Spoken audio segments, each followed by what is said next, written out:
This program is a presentation of UCTV for educational and non-commercial use only.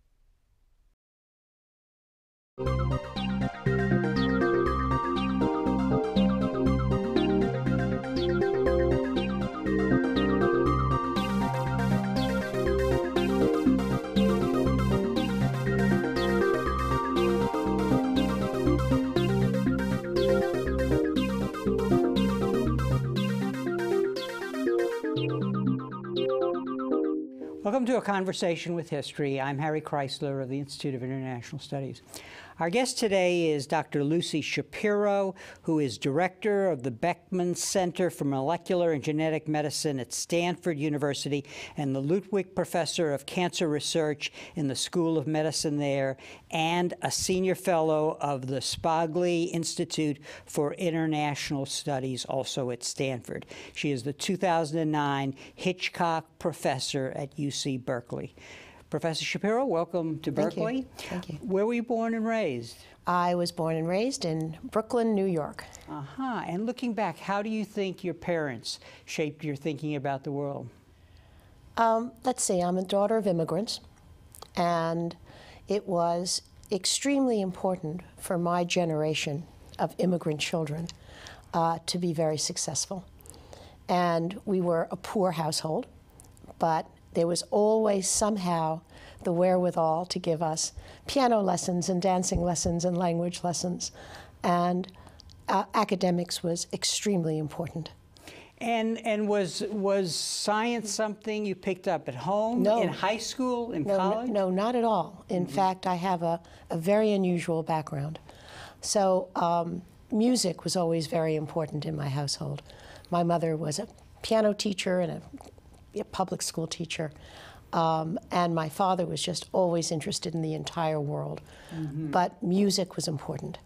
And so I read music. I played the piano before I learned to read. My piano lesson started at the age of 4. And it was a very, very much part of my life, but I knew that I wasn't a very good musician. And in the neighborhood in which I lived in Brooklyn, New York, the high school I would have gone to, mandated, I think was called Manual Training High School, where perhaps 2% of the population went on to college. So this was not an option. Clearly, private schools were not an option, but living in New York City is an incredible place because there were public special high schools that were free. There was the Bronx High School of Science, there was Stuyvesant, there was the High School of Music and Art. And so my parents said, this is perfect, you will try out. There was a test, and they all assumed I would go for music. And a year before I was to take the test to get into music and art, I decided I do not want to play a musical instrument for 4 years in high school. And so I went to the library and got a book, I remember that to this day, written by John Nagy on how to draw. I said, I'm going to learn how to draw. And I did. And I studied this book, and I prepared a whole portfolio. Fortunately, I have some talent. And then I went off to my test at music and art and got in. And my parents were utterly astonished to find out that I had gotten in on painting. And that was the beginning of my sort of taking left-hand turns everywhere. So, and the science bug, and I guess I should put that. There was no science at that point at all. Yeah. So when did that come to? Well, I went to music and art, and then I went to Brooklyn College, where I was put on a new program as a scholar. And as this, as this scholar, I didn't have to take classes. I could do whatever I wanted, but I reported to people. And during this time, I became somewhat interested in biology, but I majored in fine arts. I was a painter. And I also minored in the classics, wrote my senior thesis on Dante and why he wrote in the vernacular and not Latin. But I was interested somewhat in science. And then something amazing happened. When I was, when I was graduating from college, I was part of an art show.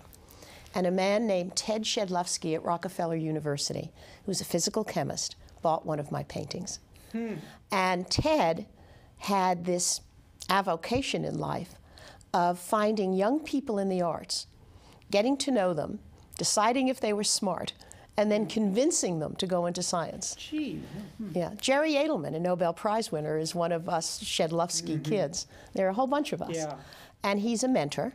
And he said, what you have to do is take a course in organic chemistry. And I said, really?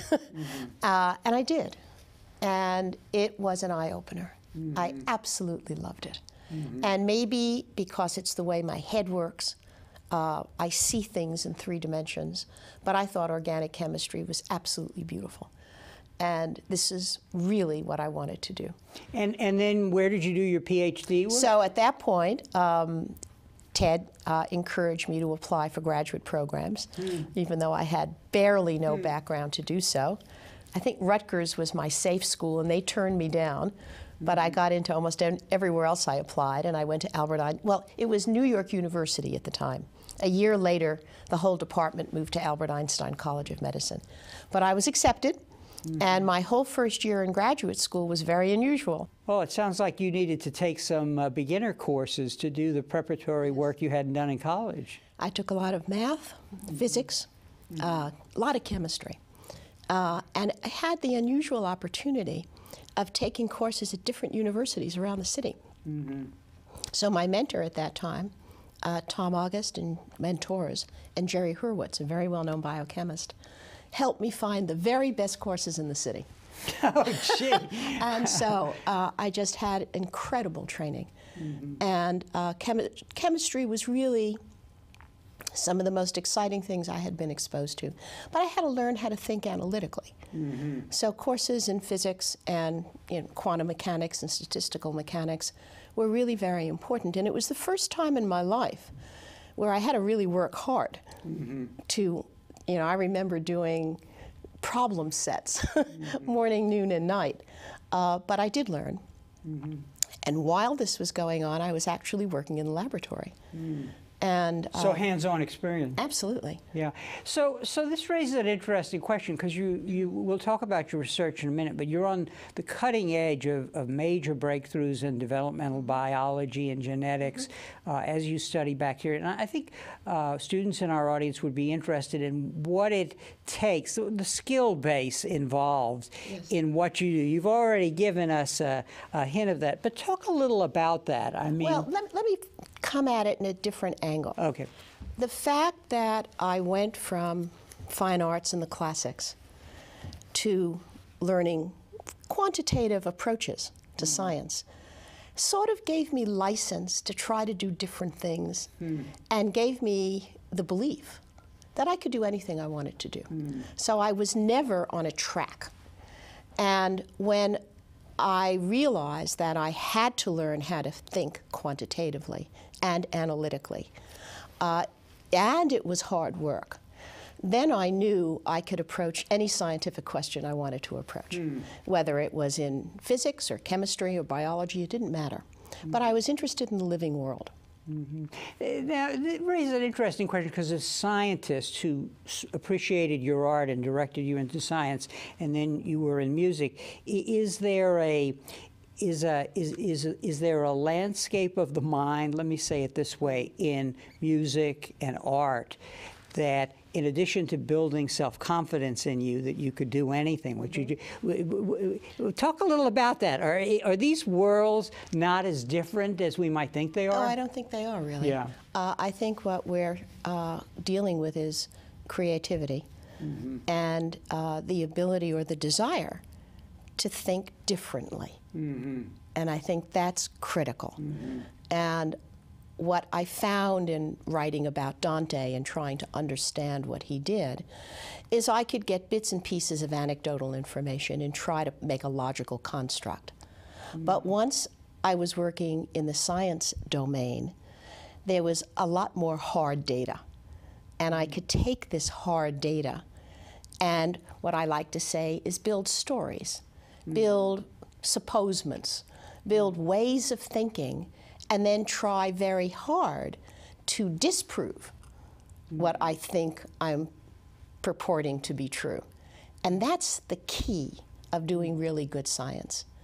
Get your theory, get your hypothesis, get your idea, collect data, of course to support it, but then try very hard to find out if you can knock it down. And, you know, it's like a detective story. You collect clues. And I think that that kind of approach to anything, whether it's worrying about Dante's Opus or worrying about the bacterial cell cycle, is what I ultimately studied, is an extremely valuable and not unusual way that scientists approach what they do. And so that in this creative process, you're really turning what might be self-doubt into a tool to sharpen your hypothesis and your assertions. That's right. That's right.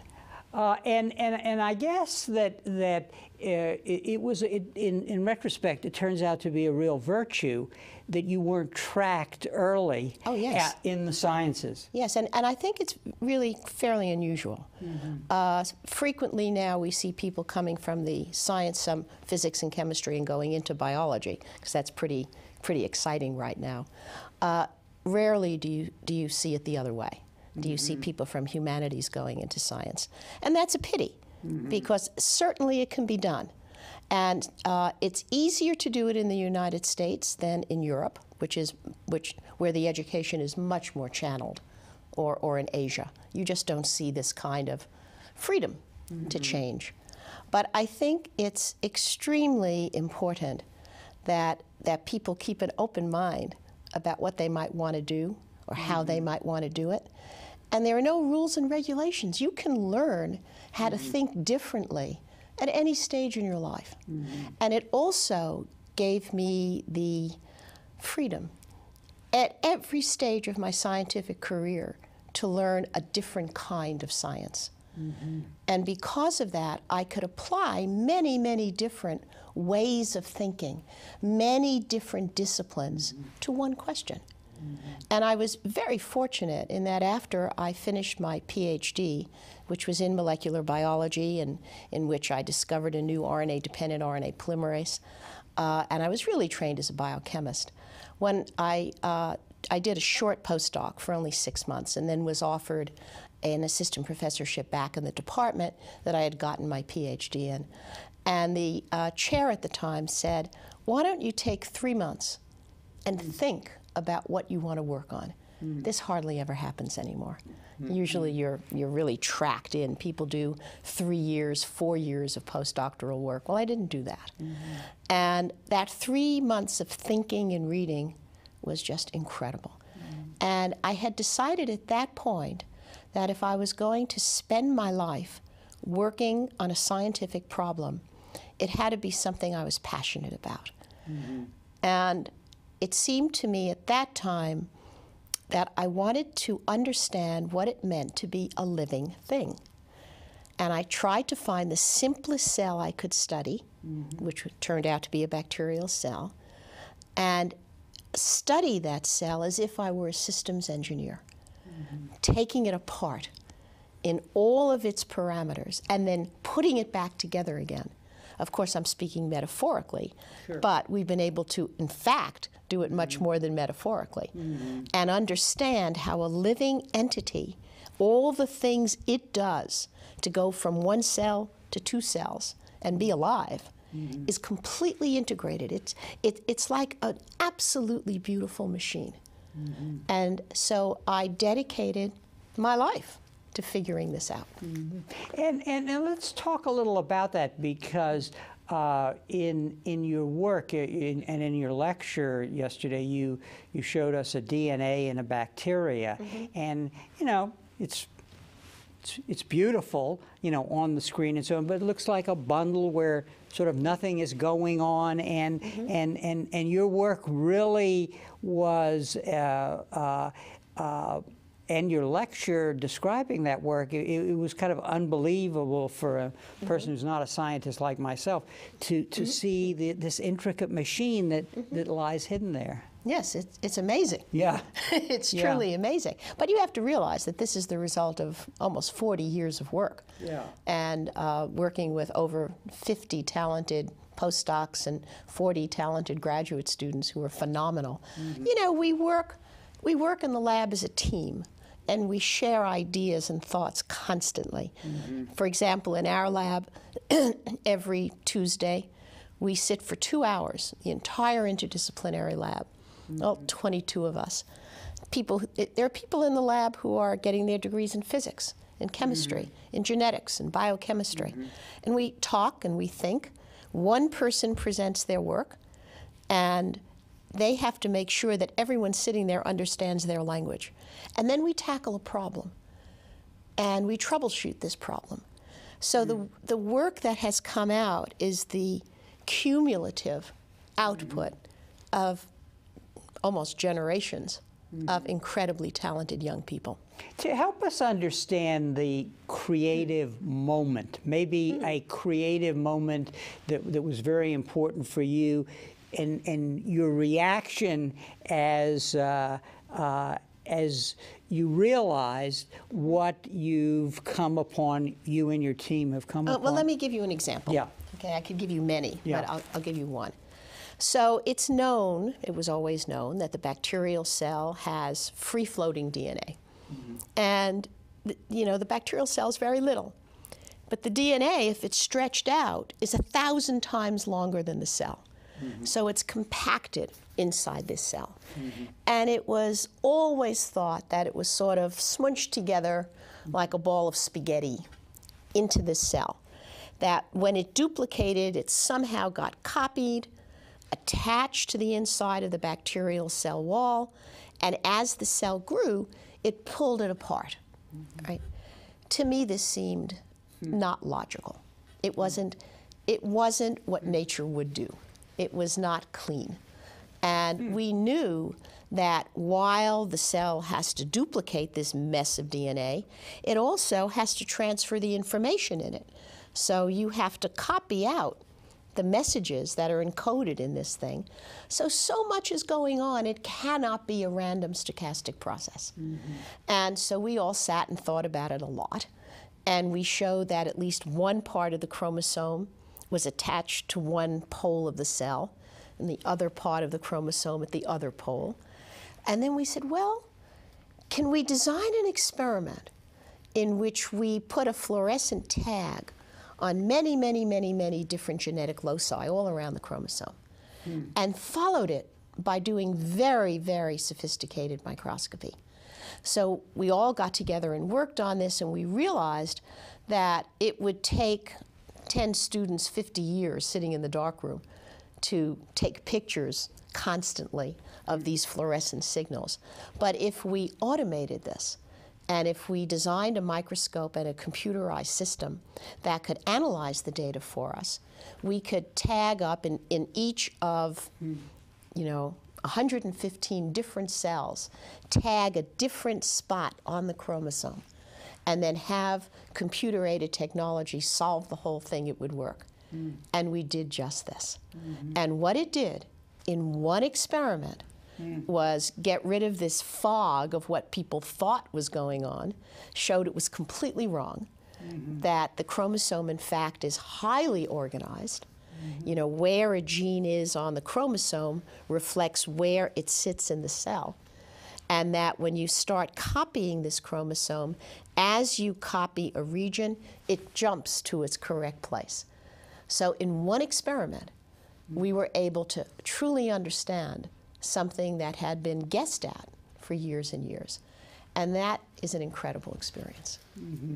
And what as this happens, it's an awe, I guess, that just sort of drives you to want to find another element. Absolutely. Yeah. So look, most of a scientific career is tedium, a lot of being anxious, a lot of thinking, a lot of dead ends, a lot of blind alleys, and periodically there's that wonderful moment when you see something clearly and you know it's true.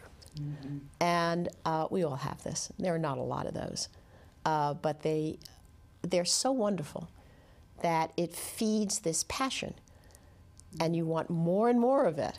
And for us, we just kept digging deeper and deeper into understanding this wonderful machine that we call life. And it's just been very exciting.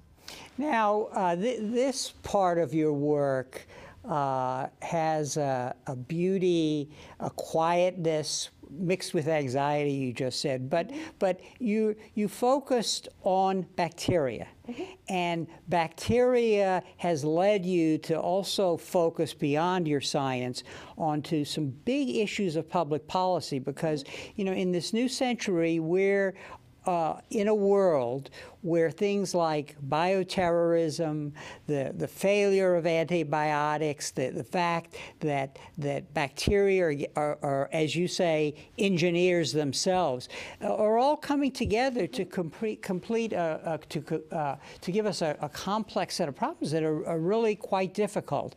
I mean, and you're worried about that. Yes, I think that what started me on this is that I felt that there had to be an informed public. I think that decisions were being made or not made at all about issues that impacted our lives, the lives of our children, the lives of our grandchildren. And it was very important to me to do two things. To, number one, understand deeply what was happening and what could be done. And number two, convey this to the public. And by the public, I mean not only the lay people who are interested in what's going on, but people in government, people in the pharmaceutical industry. So I began being on boards of biotechs and pharmaceutical houses, advising the government, and reading and learning as much as I could. And for many years, I worked very hard to learn how to speak to an intelligent lay public in English about complicated subjects. And what worried me most was my view that we were entering what I call the perfect storm. And the perfect storm being increasing appearance of new infectious diseases and old pathogens in new places. And such as SARS, or such as West Nile virus, such as Ebola, such as SARS, such as AIDS, lots. And we, as citizens of the United States, had to realize that we were now part of a global community, and that we are no longer just protecting our borders. We live on one globe. And there are no borders. Someone can be in Kenya one day and Chicago the next. And drug-resistant bugs and diseases travel 24 hours anywhere. So we had this instance where we have increasing infectious disease on the one hand. On the other hand, we have increasing resistance to our drugs, increasing resistance to our antibacterials, which are called antibiotics, and to our antivirals, like Tamiflu for influenza. And number one, we have to understand this resistance.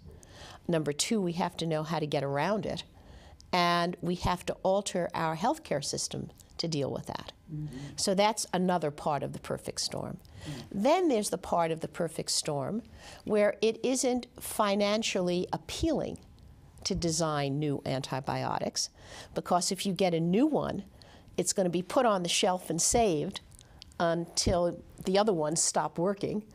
And then it has a lifetime. It doesn't go on forever because resistance is going to occur. So that the profit motive in antibiotics is not terribly high. So now that has been left to biotechs, and we're doing it. But to me, it's probably one of the most important things we do.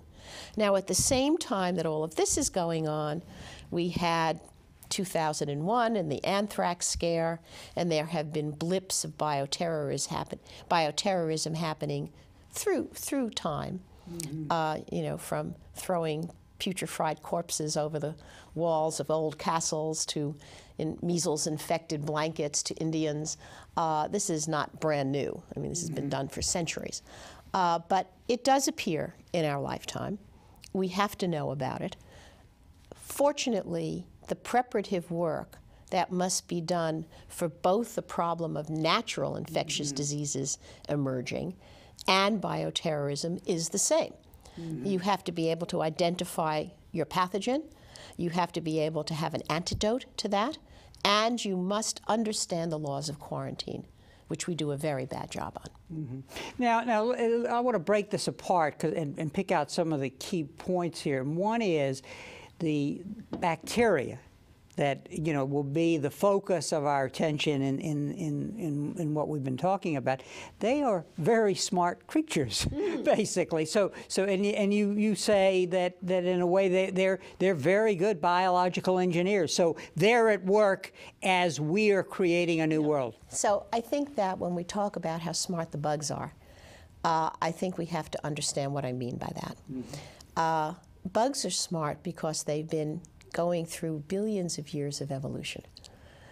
They duplicate very rapidly, under an hour, sometimes under a half an hour, making a whole new set of bugs. And they have the ability to design new ways of getting around problems constantly.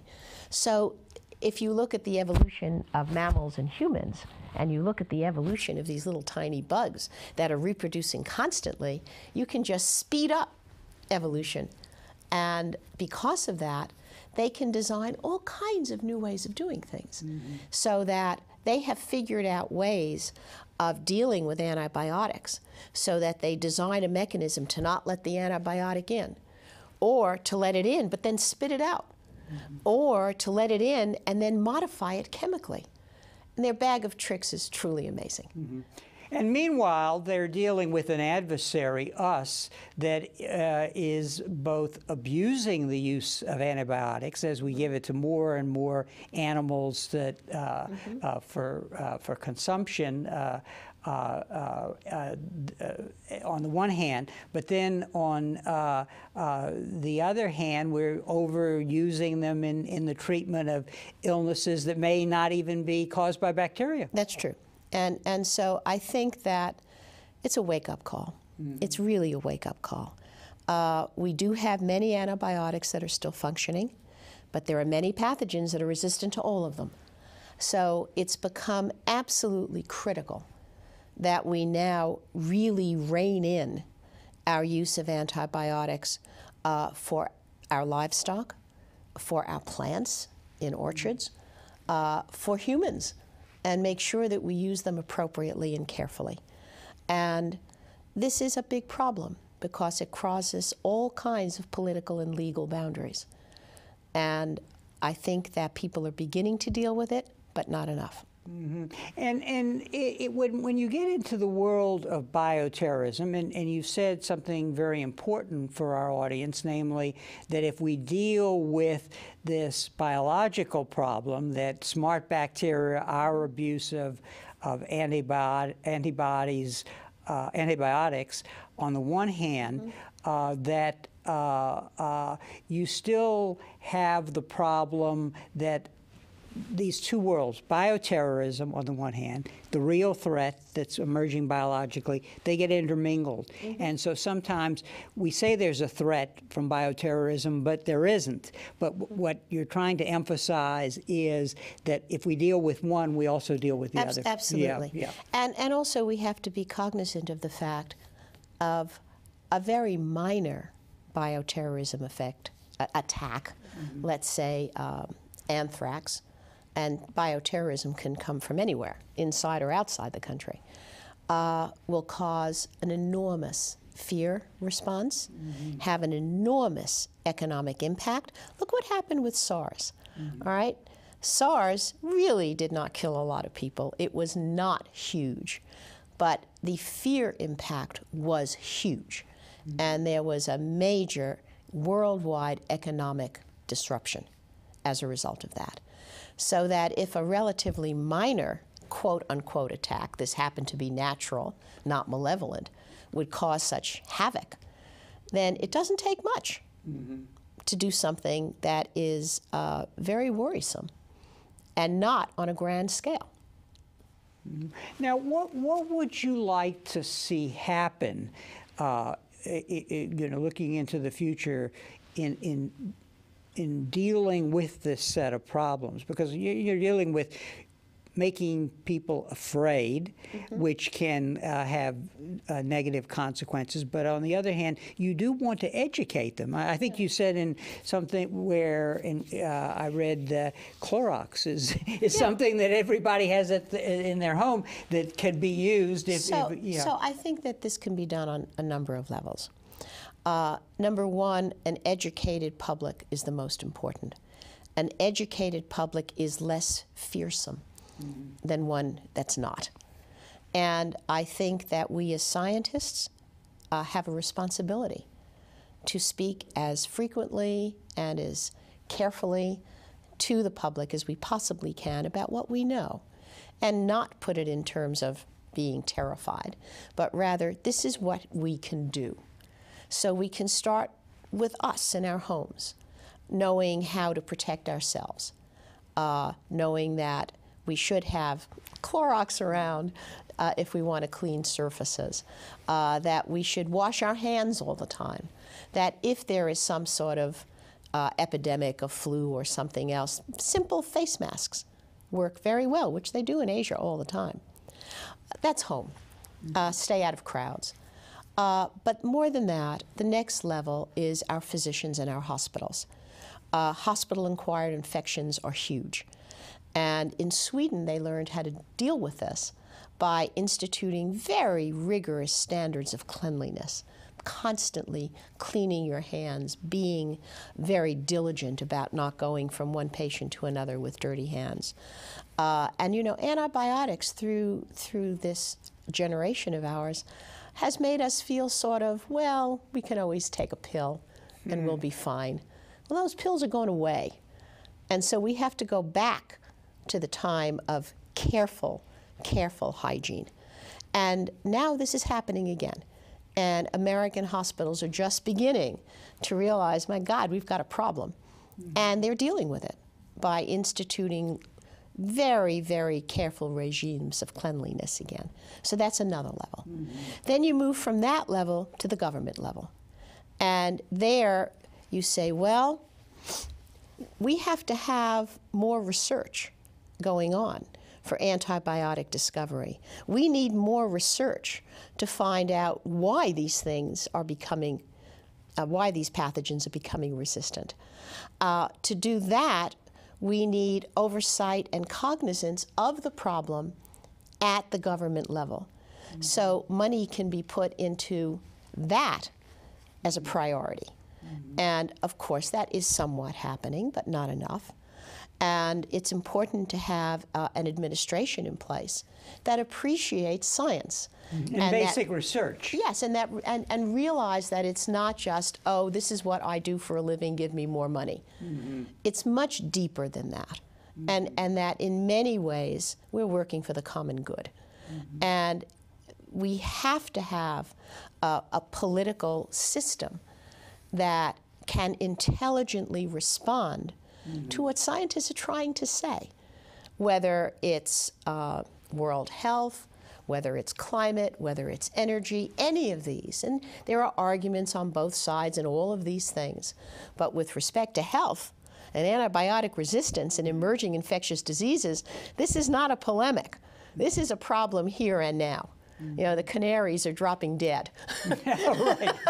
And more than one, yeah. And yeah, and it's become really critical that we do something. How do we deal with the conundrum that when you put all this together, you get a policy maker, let's say the former vice president, who focuses on one problem, you know, to the detriment of what the scientific community might say, oh no, this is where we need to go. There's a threat from smallpox. We understand that and so on, but we really need to unlock these secrets. And then we have the individual scientists like yourself whose whole creativity lies in your ability to see things in a way out of where science may be going and look at it from an entirely different perspective. It's a lot to put together. Yeah, no, but I think that what you're saying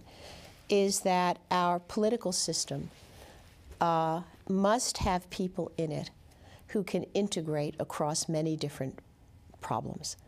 We always have many, many problems happening simultaneously. It's a matter of priorities. It's a matter of deciding what's good for your country, because that's what the political system is doing. It's taking care of our country. And different people have different thoughts as to where to place problems on the priority list. And my belief is that what we as scientists can do, scientists and technologists in many different areas, is at least provide information. Now, we can provide all the information that's possible, but it has to enter a receptive ear. And somehow, we as a country have to understand and prioritize problems. And I'm not going to enter this political fray. I can only speak as one humble scientist, knowing that we have a problem and doing the best I can to approach this. And in addition to speaking to people, advising the government, which I have done, at the same time I decided that I could take my knowledge base and design new antibiotics. So to do that, I hooked up with a chemist, a wonderful chemist at Penn State named Steve Benkovic, and we designed a whole new library of potential antibiotics. And we built a small biotech company out here in California. And we have designed the first new antifungal in 25 years. Companies called Anacor Pharmaceuticals, and 2 very early stage antibiotics. But I think that's our responsibility, to not only have the wonderful freedom to muck around the insides of cells and figure out how they work, but to actually take our knowledge and apply it so that we can in fact help humanity. And to me, that is a very important thing in one's life. It sounds very important, and I'm just curious, what do you see as the next place for scientists to look? I mean, what is down the road, that a puzzle that you would like to open up? Well, I think that there are 2 things. For me, and I'll go down the road in my area and in my field. Energy, how to create new energy using the algorithms and the ideas and designs that living systems use. To try to do that, there's this new field called synthetic biology. And what does that mean? It means taking ways of doing things from one little bug or one organism and putting it in another one so that you could, for example, break down cellulose and make fuel. Now, that sounds pretty simplistic, and it is. And the problem is you can't just move some genes from one thing to another, even though you know it can do it, possibly. What you have to understand, and what our own work has shown, is that there is a very complex genetic network, a circuitry of feedback loops and regulatory mechanisms that must be understood as little functional modules. So you can't expect just to take a bunch of genes from here and put it into another organism to give you biofuels and expect it to boot up. It's not going to boot up, because you have to understand the intricate ways in which all these functions interact with one another. And to me, the future is helping us take lessons from the natural world. understand enough about the exquisite complexity that goes on even in the simplest living creature, and take a lesson from that and say, oh my goodness, that's how it works. And then we can build that. And that's synthetic biology. So I do believe that that is a frontier. And you said a second one? Was there a second one, or it was just that one? Well, that's the one I'm very excited about right now. Yeah. The second, of course, and is not my field, is neural networks. Understanding how the brain works. Using our brains to think about how we work. And again, it's of incredible complexity. But you take a complex program and you break it down into its individual parts, and you figure out how it works. And to me, the most beautiful thing, possibly in my life, is uncovering and learning about how these quote-unquote simple organisms actually work. It's staggeringly beautiful. One final question requiring a brief answer. How would you advise students who are excited by what you've just said? How should they prepare for a future in these fields? And what should they do besides going to art school and music school? Look, I think that some of it takes a lot of just plain hard elbow grease, as I did in my first year in graduate school. Take courses in the analytical sciences. Take math, take calculus. Understand chemistry and physics. Biology is now, in my view, the chemistry and physics of a living thing. And try to work so that you're not afraid to approach any problem. And, you know, sometimes I feel like I'm sitting at the bottom of Mount Everest, and, oh my God, how am I ever going to learn all that stuff so I can apply this or that technology to the question I want to answer? Well, take it in little packets. Learn how to do one thing, apply it to something else. Learn how to do that, apply that to something else. And another important thing that we haven't spoken about is having mentors as you move through life. Having Ted Shedlowski was an incredible mentor. I never would be here today if it weren't for him. A wonderful scientist named Barbara McClintock, when I was a young graduate student, had a major impact on my life. Just by talking to these people, understanding how they work, understanding what their life was like. You know, many young women say, oh, how can I have a life of a scientist and still be a mother and, you know, a real person in many aspects? And you've done it. And you can do it. Yeah. I'm not saying it's easy, but, you know, nothing in life that's really worth it is easy. On that note, Dr. Shapiro, I want to thank you very much for being on the campus and for appearing on our program. It's been a pleasure. Thank you. And thank you very much for joining us for this conversation with history.